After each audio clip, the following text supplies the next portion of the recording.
গৌরলীলার এক প্রান্তে দাঁড়িয়ে গৌরহরির সেই লীলাটা তিনি দর্শন করছিলেন। আজকে এই লীলা দর্শন করে তিনি বললেন কি,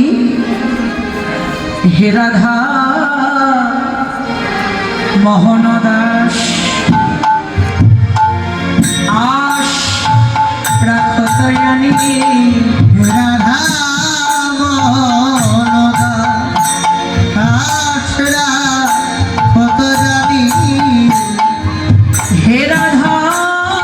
মোহন দাস আশ রাখো তয়ানি, রাধা মোহন দাস কত জানি, সবহু চরণ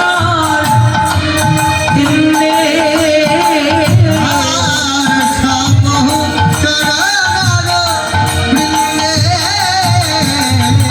সবহু চরণ বিন্দে, সবহু চরণ বৃন্দে, ওই চরণ ছাড়া যেন করোনা গো, ওই চরণ ছাড়া যেন করোনা গো, তোমার ওই চরণে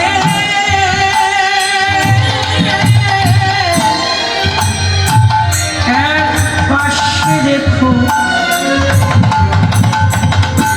আমায় ওই চরণ ছাড়া যেন করোনা গো, ওই চরণেরা পাশে রেখো, চরণ ছাড়া করোনা হে, প্রভু তোমার ওই চরণে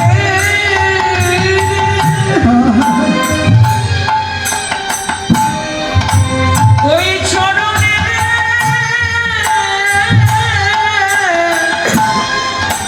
পাশে দেখো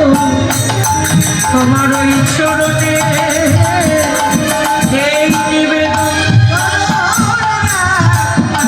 তোমার ওই চরণে নিবেদন, ওই চরণ ছাড়া করোনা গো, চরণার বৃন্দে, চরণার বৃন্দে। বৈষ্ণব কবি রাধা মোহন দাস গৌর রাধা ভাবে বিভোর হয়ে কৃষ্ণ গুণগান কীর্তন করতে করতে যখন কৃষ্ণ সঙ্গ করতে যাচ্ছেন, তিনি বড় আক্ষেপ করে বললেন, দয়াময়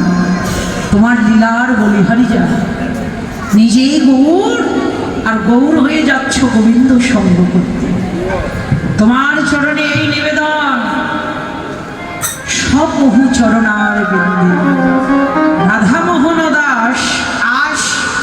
রাখো তো জানি, প্রভু তোমার ওই চরণে শুধু আমার একটাই আশা, তোমার চরণ থেকে তুমি আমায় বঞ্চিত করে না, সব বহু চরণার বিন্দে তোমার ওই চরণের এক পাশে তুমি আমাকে স্থান দিও। আক্ষেপ তো আমারও, আপনাদের মতো সাধুগুর বৈষ্ণবের চরণ, গৌর চরণ গোবিন্দ চরণ কোনোটাই আমার ভাগ্যে হবে না। আমি ভজনবিহীন সাধন শূন্য অনন্ত অনন্তকালের মহামহাপাপী, গৌর চরণ গোবিন্দ চরণ আমার ভাগ্যে নাইবা হলো, নাইবা হলো, গৌর চরণ গোবিন্দ চরণ নাইবা পেলাম। হে ভক্তগণ, তোমাদের মতো ভক্তের চরণে আমার এই নিবেদন, এই ভক্তের চরণ ছাড়া